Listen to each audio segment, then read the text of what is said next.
दर्शकवृन्द नमस्कार। कार्यक्रम सन्दर्भको आजको श्रृङ्खलामा यहाँहरूलाई हार्दिक स्वागत छ। सन्दर्भको आजको श्रृङ्खलामा नेपाली कांग्रेसको 14औं केन्द्रीय महाधिवेशन र प्रमुख प्रतिपक्षीको भूमिकामा रहेको नेपाली कांग्रेसले सरकारलाई खबरदारी गर्न नसकेका टिप्पणी चलिरहँदाखेरि किन प्रतिपक्षीको भूमिकामा कांग्रेस मजबुत ढङ्गले बस्न सकेन भन्ने सेरोफेरोमा रहेर हाम्रो बहस आज केन्द्रित हुनेछ र विशेष गरी 14औं केन्द्रीय महाधिवेशनको मिति फागुन 7 गतेदेखि 10 गतेसम्म तय भएको छ। पूर्व निर्धारित कार्यक्रम अनुसार नेपाली कांग्रेसको वडा अधिवेशन मङ्सिर 9 गते, गाउँ नगरपालिका अधिवेशन मङ्सिर 11 गते, प्रदेश सभा क्षेत्रीय अधिवेशन मङ्सिर 15 गते, प्रतिनिधि सभा क्षेत्रीय अधिवेशन मङ्सिर 17 गते र जिल्ला अधिवेशन मङ्सिर 25 गते, प्रदेश अधिवेशन पुस 15 गते र केन्द्रीय महाधिवेशन फागुन 7 देखि 10 गतेसम्म काठमाडौँमा गर्ने पूर्व निर्धारित समय थियो। यसमा कतिपय ढङ्गले कोरोना संक्रमणको कारण देखाउँदै संस्थापन पक्षले चाहिँ यसलाई सार्न खोजिरहेका विषयहरू र इतर पक्षले पनि विवादका बीच पनि महाधिवेशन निर्धारित समयमा नहुने कुरा गरिरहँदाखेरि के छ त नेपाली कांग्रेसको 14औं महाधिवेशनको तयारी, यिनै विषयमा कुराकानी गर्न नेपाली कांग्रेसका केन्द्रीय सदस्य कल्याण गुरुङ हामीसँग जोडिनु भएको छ। गुरुङजी, यहाँलाई स्वागत छ। स्वागत छ गुरुङजी, मलाई सुनिरहनु भएको छ? स्वागत छ तपाईलाई। सुनिरहेको छु। धन्यवाद तपाईलाई। अब जस्तो मैले पृष्ठभूमिमा बाँधे अनुसार नेपाली कांग्रेसको 14औं महाधिवेशन फागुन 7 देखि 10 गतेसम्म गर्ने एक किसिमको तयारी थियो। पूर्व निर्धारित समय अनुसार तपाईको त कार्यतालिका 9 गतेदेखि चाहिँ अलिकति जागरुकता देखाउनु पर्ने हो महाधिवेशन सफल पार्नका निम्ति। के छ, धकेलिने सम्भावना भयो 14औं महाधिवेशन? अब अहिले योभन्दा अगाडिको केन्द्रीय कार्य समितिको बैठकले मङ्सिर मसान्तभित्रमा क्रियाशील सदस्यता सम्बन्धी सबै कामहरू टुङ्गो लगाउनु भनेर सबै जिल्ला कार्य समितिहरूलाई परिपत्र गरिसकेको स्थिति छ र केन्द्रीय कार्य समितिले नै क्रियाशील सदस्यताको जुन नवीकरण र नयाँ क्रियाशील सदस्यताको वितरण सबै पुरा चाहिँ मङ्सिर मसान्तभित्रमा गरिसक्नु भनेर सबै जिल्ला कार्य समितिलाई परिपत्र गरेको छ र त्यसै अनुसार जिल्ला कार्य समितिहरूले आफ्नो कामहरू अगाडि बढाइरहेको स्थिति छ। त्यसैले मङ्सिर मसान्तसम्ममा पर्ख्यौँ। यदि मङ्सिर मसान्तसम्ममा क्रियाशील सदस्यता सम्बन्धी सबै कामहरू टुङ्गो लाग्यो भने अहिले तोकिएको समयमा नै केन्द्रीय महाधिवेशन हुन सक्ने सम्भावना अझै पनि छ। त्यसैले मङ्सिर मसान्तभित्रमा यदि क्रियाशील सदस्यताहरूको सबै टुङ्गो लागेन भने जुन तोकिएको समय छ त्यो तोकिएको समय चाहिँ प्रभावित हुन सक्ने सम्भावना बढी हुन्छ। क्रियाशील सदस्यताहरू नवीकरण वितरणदेखि लिएर अन्य काममा चाहिँ तपाईका पार्टीभित्रबाट कसलाई खटाइएको छ? कहाँ काम हुँदैछ? यसमा खटाउने होइन, हाम्रो विधानत जिल्ला कार्य समितिले नवीकरणका कामहरू गर्नुपर्ने हुन्छ। त्यसै गरेर नयाँ वितरणको जुन कामहरू हो, नयाँ वितरणको काममा वडा कार्य समितिलाई अधिकार दिएको छ। वडा कार्य समितिले नयाँ कसलाई क्रियाशील दिने वडा कार्य समितिको बैठक बस्छ। वडा कार्य समितिमा भएका क्रियाशील सदस्यहरूको भेलाले नयाँ दिने क्रियाशील सदस्यहरूको सिफारिस गर्छ। त्यसै गरेर पुराना क्रियाशील सदस्यताहरूको नवीकरणको सिफारिस वडा कार्य समितिले गर्छ। वडाबाट हाम्रो नगरमा जान्छ, नगर समितिले या गाउँपालिका कार्य समितिले त्यसको सिफारिस प्रदेश कार्य समितिलाई गर्छ। प्रदेश कार्य समितिले क्षेत्रीय कार्य समितिलाई गर्छ। संसदीय क्षेत्रीय कार्य समितिले जिल्ला कार्य समितिलाई सिफारिस गर्ने प्रावधान छ र जिल्ला कार्य समितिले सबै कुराहरू केन्द्रमा पठाउने चाहिँ परम्परा अहिलेसम्मको छ र त्यो किसिमको वैधानिक प्रावधान छ। त्यसैले अहिले जिल्ला कार्य समितिहरूलाई नेपाली कांग्रेस केन्द्रीय कार्यालयबाट परिपत्र जारी भएको छ कि जति नयाँ वितरण गर्नुपर्ने हो र पुरानो जुन नवीकरण गर्नुपर्ने हो त्यो नवीकरण गर्नुपर्ने कामहरू मङ्सिर मसान्तभित्रमा सकाएर सबै नामावलीहरू केन्द्रमा पठाउनु भनेर चाहिँ एक किसिमको सर्कुलर जारी भएको छ र त्यसै सर्कुलर अनुसार जिल्ला कार्य समितिहरूमा कामहरू भइरहेको छ। जस्तो गुरुङजी, तपाईको विधानमा चाहिँ दफा 43मा पार्टीका सबै तहका पदाधिकारीहरू तथा सदस्यहरूको पदावधि 4 वर्षको हुने उल्लेख गरिएको छ। तर सोही दफामा असाधारण स्थिति वा कुनै त्यस्तो गाह्रो साह्रो भएमा चाहिँ केन्द्रीय कार्य समितिले सोको कारण खोलेर 1 वर्षसम्मको अवधि बढाउन सकिने भन्ने पनि प्रावधान रहेछ। यसो छाँटकाँड हेर्दाखेरि चाहिँ यो कार्य समिति पुनः 1 वर्ष चाहिँ लम्बिने देखिएको छ कि यसलाई कसरी विश्लेषण गर्नुभएको छ?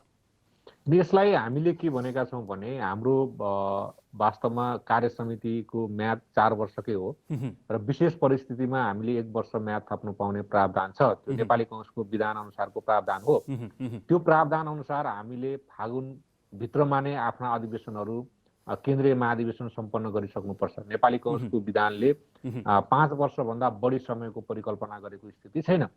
तर नेपालको संविधानले फेरि त्यस्तै किसिमको परिस्थिति विशेष परिस्थिति आयो भने 6 महिना थप्न सक्ने प्रावधान नेपालको संविधानले गरेको स्थिति छ। त्यसले गर्दा भदौसम्म जान सक्ने स्थिति रहन सक्छ। तर हामीले नेपाली कांग्रेसको विधानले दिएको जुन समय सीमा छ 5 वर्षकै समय सीमाभित्रमा नेपाली कांग्रेसको महाधिवेशन सम्पन्न गर्न सक्यौँ भने त्यो सबैभन्दा राम्रो रहन्छ। किनकि हामीले फागुनबाट म्याद बढाउनुको अर्थ त्यो नेपाली कांग्रेसको विधानभन्दा नेपालको संविधानको जुन प्रावधान छ नेपालको संविधानले दिएको प्रावधानलाई हामीले उपयोग गर्नुपर्ने हाम्रो बाध्यता हुन्छ। त्यसैले त्यो बाध्यात्मक स्थितिमा हामी नजाँदै हामी सबै मिलेर फागुनभित्रमा केन्द्रीय महाधिवेशन सम्पन्न गर्न हामी लाग्नुपर्छ भनेर हामी त्यो अनुसार जुटिरहेका छौँ। अब चाहिँ अलिकति तपाईँको पार्टीभित्रको विवाद विचलन र किचलोमा चाहिँ थोरै प्रवेश गरौँ। यसमा चाहिँ संस्थापन पक्ष र इतर पक्ष बिच चाहिँ केही मतभेदहरू देखिएका छन्। पछिल्लो सिनारियो हेर्दाखेरि चाहिँ नेपाली कांग्रेसमा पनि दोस्रो पुस्ताका नेताहरूले चाहिँ नेतृत्व लिनका निम्ति चाहिँ तम्सिएका आफ्ना दावेदारी प्रस्तुत गरिरहेका पनि समाचारहरू हुन्छन्। यसो हेर्दाखेरि चाहिँ पार्टीभित्र अब चाहिँ पाका नेताहरूलाई एउटा निश्चित जिम्मेवारीमा राखेर चाहिँ नयाँ नेतृत्वले चाहिँ नेतृत्व गर्ने गरी यो अवस्था चाहिँ सिर्जना भएको हो। अब चाहिँ यो बेला आएको हो, समयले यो माग गरेको हो। मेरो जहिले पनि मान्यता के रह्यो भने लोकतन्त्रमा निर्वाचन लड्ने स्वतन्त्रता सबैलाई हुन्छ र नेपाली कांग्रेसको विधानले दिएको योग्यता पुगेका व्यक्तिहरू सबैले सम्बन्धित पदहरूमा निर्वाचन लड्नको लागि योग्य हुन्छन्। त्यसैले हामीले कसैलाई विश्राम दिने या कसैलाई चाहिँ केही भन्नुको सट्टा हामी सबै निर्वाचनको प्रतिस्पर्धामा जाउँ। हामी सबै निर्वाचनको प्रतिस्पर्धामा जाँदाखेरि हामीलाई मत दिने महाधिवेशन प्रतिनिधिज्यूहरूले हो। महाधिवेशन प्रतिनिधिज्यूहरूले जसलाई छनौट गर्नुहुन्छ उहाँले नै 14औं महाधिवेशनको नेतृत्व गर्ने हो। त्यसैले हामी कहाँ सभापति, 2 जना उपसभापति, 2 जना महामन्त्री, 8 जना सहमहामन्त्री र केन्द्रीय सदस्यहरूको निर्वाचन हुन्छ। त्यसैले यी पदहरूमा विधानले दिएका योग्यता पुगेका व्यक्तिहरू जो हुनुहुन्छ उहाँहरूले उम्मेदवारी दिने हो। यसै सन्दर्भमा मैले पनि नेपाली कांग्रेसको केन्द्रीय सभापति पदमा आफ्नो उम्मेदवारीको दावेदारी प्रस्तुत गरेको छु र 14औं महाधिवेशनमा म पनि नेपाली कांग्रेसको केन्द्रीय कार्य समितिको केन्द्रीय सभापति पदको उम्मेदवारको दावेदार हो। भनेपछि तपाईलाई पनि अब चाहिँ दोस्रो पुस्ताले अर्थात् चाहिँ त्यो योग्य ठहरिएका व्यक्तिहरू चाहिँ आउनुपर्छ र यसको चाँजो पाँचो निर्वाचनले मिलाउँछ भन्ने पक्षमा उभिनुभयो। अनि सबै मानिसहरू योग्य हुनुहुन्छ हैन, किनकि कसैलाई पनि अयोग्य असक्षम भन्नु हुँदैन। तपाईलाई कतिको सपोर्ट छ? तपाईका पछाडीका नेताहरूको ब्याक सपोर्ट कतिको छ? तपाईले कसरी दावेदारी प्रस्तुत गर्नुभयो गुरुङजी? मैले भन्दैछु सबै मानिसहरू योग्य हुनुहुन्छ। कोही भन्दा बढी योग्य हुनु होला, कोही भन्दा बढी सक्षम हुनु होला। संसारमा सबै मानिस सक्षम हुन्छन्। कसैको क्षमता कुनै क्षेत्रमा हुन्छ, कसैको क्षमता कुनै क्षेत्रमा हुन्छ। त्यसैले कसैलाई पनि अयोग्य असक्षम भन्नु हुँदैन र सबैजना योग्य हुनुहुन्छ, सबैजना सक्षम हुनुहुन्छ। मेरो एउटै धारणा के हो भने नेपाली कांग्रेसलाई सबैको भरोसाको केन्द्रबिन्दु बनाउन सक्नुपर्छ। नेपाली कांग्रेसलाई यो देशको सबैभन्दा लोकप्रिय पार्टी बनाउनुपर्छ र नेपाली कांग्रेसलाई आउने निर्वाचनमा सबैभन्दा बहुमत सिटमा जित हासिल गराएर आम नेपाली जनताको सेवा गर्ने अवसर नेपाली कांग्रेसलाई दिलाउन सक्नुपर्छ।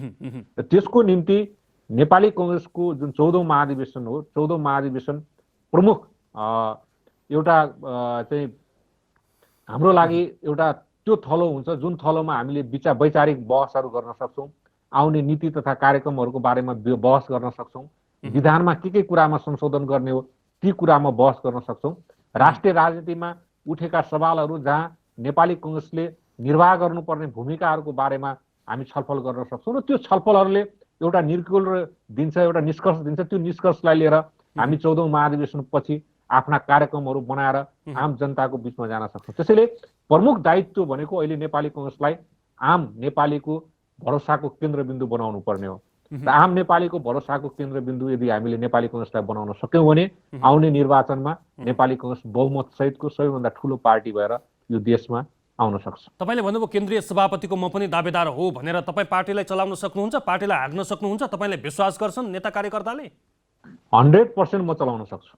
विश्वास गर्छन् त तपाईँले कार्यकर्ताले? नेताले विश्वास गर्छन् तपाईँले? नेपालीको मजाले विश्वास गर्नुहुन्छ, किन विश्वास नगर्ने? तपाईँले नेपाली कङ्ग्रेसको इतिहास हेर्नुभयो भने 2003 सालमा बीपी कोइराला 33 वर्षको उमेरमा कार्यवाहक सभापति हुनुहुन्थ्यो। त्यति बेला जेलमा भएका प्रजा परिषदबाट चाहिँ जेलमा यहाँ हुनुहुन्थ्यो टङ्क प्रसाद आचार्य, उहाँ 34 वर्षको उहाँलाई चाहिँ सभापति मानेका थिए। तपाईँले 36 वर्षको उमेरमा मातृका प्रसाद कोइराला नेपाली कङ्ग्रेसको चाहिँ सभापति हुनुभयो। 39 वर्षको उमेरमा बीपी कोइराला यो देशको चाहिँ नेपाली कङ्ग्रेसको सभापति हुनुभयो। 2012 सालमा 44 वर्षको उमेरमा सुवर्ण शमशेर नेपाली कङ्ग्रेसको पार्टी सभापति हुनुभयो र तपाईँलाई उहाँसँग प्रतिस्पर्धा 40 वर्षको गणेशमान सिंहज्यूले चाहिँ 40 वर्षको उमेरमा उहाँसँग नेपाली कङ्ग्रेसको सभापतिको प्रतिस्पर्धा गर्नुभएको थियो। बीपी कोइराला 46 वर्षको उमेरमा यो देशको प्रधानमन्त्री हुनुभयो। त्यसैले उहाँहरूले अहिलेकै नेताहरू पनि हेर्नुभयो भने लगभग 50 वर्षको हाराहारीमा उहाँहरू मन्त्री भइसक्नु भएको थियो। 55 वर्षको हाराहारीमा त उहाँहरू सभामुख भइसक्नु भएको थियो, प्रधानमन्त्री भइसक्नु भएको थियो।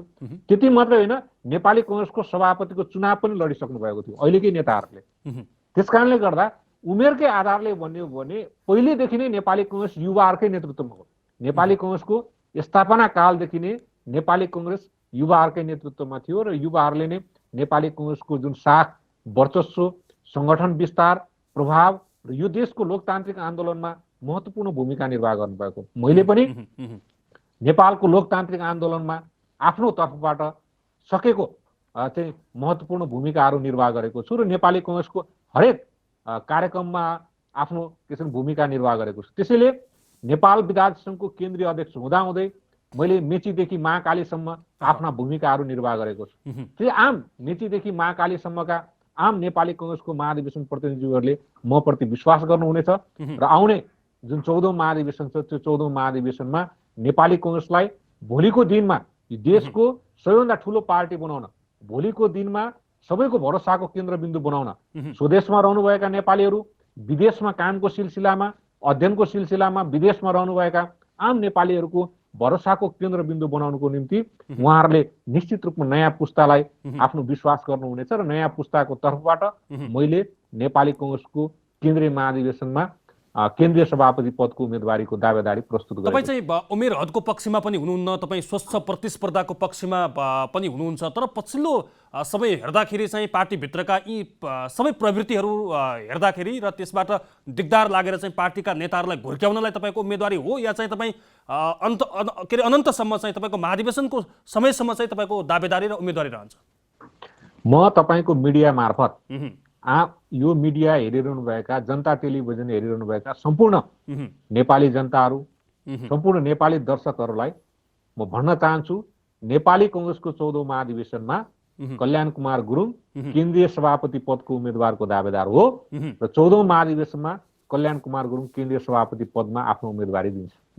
अब अलिकति यो पार्टीभित्रका केही विवादका कुराहरू गर्दाखेरि जस्तो संस्थापन र इतर पक्षबीच केही मतभेदहरू छन्। यो पार्टीको आन्तरिक विवादले चाहिँ सरकारमा बलियो प्रतिपक्षीको भूमिका गर्न सकेन काङ्ग्रेसले। हिजोका दिनमा चाहिँ जनताका मनमुटुमा बसेका अनुहारहरू चाहिँ अहिले ओझिलिँदै गए, ती अनुहारहरूलाई चाहिँ देख्न सकिएन भन्ने कुराहरू पनि आएका छन्। कतिपय ढङ्गले कोरोना सङ्क्रमणको त्राइमामका कारण घरमै बस्नुपर्ने, धेरै जन अपेक्षित क्रियाकलापमा सहभागी हुन नपर्ने एउटा त्यो समस्या पनि होला। तर किन चाहिँ तपाईँ बलियो प्रतिपक्षी बन्न सक्नु भएन? किन जनताका सवालहरूलाई चाहिँ तपाईँले सदन, संसद, सडकमा चाहिँ उठाउन सक्नु भएन? यसमा यो हेर्दाखेरि चाहिँ तपाईँलाई आफैले गिज्जाइरहेको अनुभव भएको छ? संसदीय व्यवस्थामा प्रतिपक्षको भूमिका दुई ठाउँमा हुन्छ, या त सदनमा हुन्छ या त सडकमा हुन्छ। प्रतिपक्षले संसदीय व्यवस्थामा प्रतिपक्षले आफ्ना धारणाहरू सदनमा राख्ने हो। यदि सदनमा राखेको धारणा पनि सुनवाई भएन भने प्रतिपक्षले सडकमा आएर आफ्नो धारणाहरू राख्ने हो। अहिले सदन स्थगित भएको स्थिति छ। सदन स्थगित गरेर सरकारले आफ्नै खुट्टामा आफ्नो बन्चरो हानेको छ। सदन सञ्चालन हुँदाखेरि त्यसले प्रतिपक्षका आवाजहरू मात्रै सदनमा आउँदैनन्, सत्ता पक्षका सांसदहरूको पनि आवाज आउँछ र कहाँ कहाँ कमजोरीहरू भएका छन् ती कमजोरीहरूको विषयमा र कहाँ कहाँ राम्रा कामहरू भएका छन् ती राम्रा काम र नराम्रा कामहरूको विषयमा सदनमा आवाज उठ्छ, जसले चाहिँ सरकारलाई काम गर्न सजिलो हुन्छ। सरकारको कान भनेकै सदन हो। त्यसैले सदनमा बोलेका कुराहरू आधिकारिक हुन्छन् र सदनमा बोलेको ती आधिकारिक धारणाहरूलाई लिएर सरकारले आफ्ना कामहरू कहाँ कहाँ गलत भएका छन् सच्याउन मिल्छ, कहाँ कहाँ राम्रो काम भएको छ त्यसलाई अझ राम्रो बन्न मिल्छ। त्यसैले सरकारले सदन स्थगित गरेर प्रतिपक्षको मुख बन्द गरेको होइन, सरकारले सदन स्थगित गरेर आफ्नो खुट्टामा आफैले बन्चुर हानेको छ। सदन सञ्चालन गर्नका निम्ति यहाँहरूको दबाब पनि त देखिएन नि कहीँ कतै। हामीले सम्माननीय प्रधानमन्त्रीज्यूलाई भनेका छौँ सदन चाहिँ सञ्चालन गर्नुहोस् भनेर। हामीले संसदीय दल मार्फत चाहिँ सम्माननीय सभामुखज्यूलाई सदन चाहिँ सञ्चालन गर्नुपर्छ भनेर हामीले संसदीय दल मार्फत भनेका छौँ। त्यसै गरेर अहिले कोभिड-19 कोरोना भाइरसको जुन सङ्क्रमण बढ्दो दरमा छ, अहिले हेर्ने हो भने विश्वमा तपाईँलाई 3 देखि 5% भन्दाखेरि वृद्धि दर भयो भने अत्यन्त भयावह रूपले लिने चाहिँ विश्व परम्परा छ। 5% भन्दा बढी जानु हुँदैन भन्ने। नेपालको अहिले स्थिति हेर्ने हो भने 17 देखि 20% को हाराहारीमा तपाईँलाई सङ्क्रमण दर फैलिएको छ। यो भयावह रूप हो। यसलाई हामीले के छ अलिकति पनि हामीले के छ भने यसलाई गम्भीरतापूर्वक लिएनौँ र हेलचेक्राइ गर्यो भने यसले अर्को भयावह रूप लिन सक्छ। त्यसैले सरकारले यो कोभिड-19 कोरोना भाइरसको जुन सङ्क्रमणको स्थिति छ यसलाई नियन्त्रण गर्नको निम्ति र आम नेपालीले कसरी सहज रूपमा उपचार पाउन सक्छन्, कसरी आइसियुको व्यवस्था हुन सक्छ, कसरी भेन्टिलेटरको व्यवस्था हुन सक्छ, अक्सिजनको जुन फ्लो हाई फ्लोको रूपमा जुन कोभिड-19 को बिरामीलाई अक्सिजन दिनुपर्ने हो त्यो हाई फ्लो अक्सिजनको व्यवस्था हामीले हरेक अस्पतालमा गर्न सक्छौँ। हरेक अस्पतालमा अक्सिजन प्लान्टहरूको स्थापना गर्न सक्छौँ। अक्सिजन प्लान्टको स्थापना गरेर हाई फ्लो अक्सिजन दिने व्यवस्था गर्न सक्छौँ। त्यो व्यवस्थातर्फ सरकार लाग्नु पर्दछ। त्यो व्यवस्थामा सरकार उदासीन रहेको जस्तो अहिले देखिन्छ। जहाँसम्म सडकमा जाने नेपाली कांग्रेसको कुरा छ, सडकमा अहिले कोभिड-19 कोरोना भाइरसको यत्रो सङ्क्रमण बढिरहेको छ। लगभग नेपालमा 17 देखि 20% को हाराहारीमा जुन सङ्क्रमण दर छ त्यो भयावह सङ्क्रमण दर हो। यो परिस्थितिमा हामी कसरी अहिले चाहिँ सडकमा जान सक्ने स्थिति हुन्छ? त्यसैले सडकमा जान नसक्ने चाहिँ कोभिड-19 कोरोना भाइरसको कारणले हो। सदनमा आफ्नो आवाजहरू उठाउनलाई हामीलाई अहिले सरकारले सदन स्थगित गरेको छ। सरकारले सदन सञ्चालन गरोस् भनेर हामीले बारम्बार भनिरहेका छौँ र तपाईँको मिडिया मार्फत पनि म सम्माननीय प्रधानमन्त्रीज्यूलाई, सम्माननीय सभामुखज्यूलाई सदन सञ्चालन गर्नको निम्ति हार्दिक अनुरोध गर्दछु। अब केही समस्याहरू आए, सीमा विवादका विषयहरूले पनि त्यत्तिकै प्रशय पायो। सरकारले चाहिँ जुन लिपुलेक लिम्पियाधुरा कालापानी नाभी गुन्जी कोठी जुन विवादित सीमा छ, जुन नेपालको भूभाग चाहिँ भारतले आफ्नो नक्सामा समेटिसकेपछि एक किसिमको आन्दोलन भयो, त्यसमा तपाईँहरूको पनि समर्थन रह्यो। यता हुम्लाको लिम्बीमा चाहिँ चीनले सीमा मिचेका कुराहरू आइरहँदाखेरि तपाईँभित्रकै पार्टीका केन्द्रीय सदस्यहरूले चाहिँ पूर्व मन्त्रीहरूले पनि जस्तो चीनले सीमा मिचेका कुराहरू पनि आए। त्यसमा नेपाली कांग्रेस जुन हिजोको दिनको नेपाली कांग्रेस थियो, जसरी चाहिँ जनहितका पक्षमा चाहिँ उसका आवाजहरू बुलन्द हुन्थे, तपाईँले भन्नुभयो कोरोनाका कारणले केही समस्याहरू देखिएका छन्, तर यो कोरोना त कहिलेसम्म आउँछ, कहिलेसम्म कोरोना जान्छ भन्नेमा नै कन्फर्म नभएको समयमा चाहिँ तपाईँका क्रियाकलापहरू पनि त जनअपेक्षित त भएनन् नि, स्वीकार्नुहुन्छ?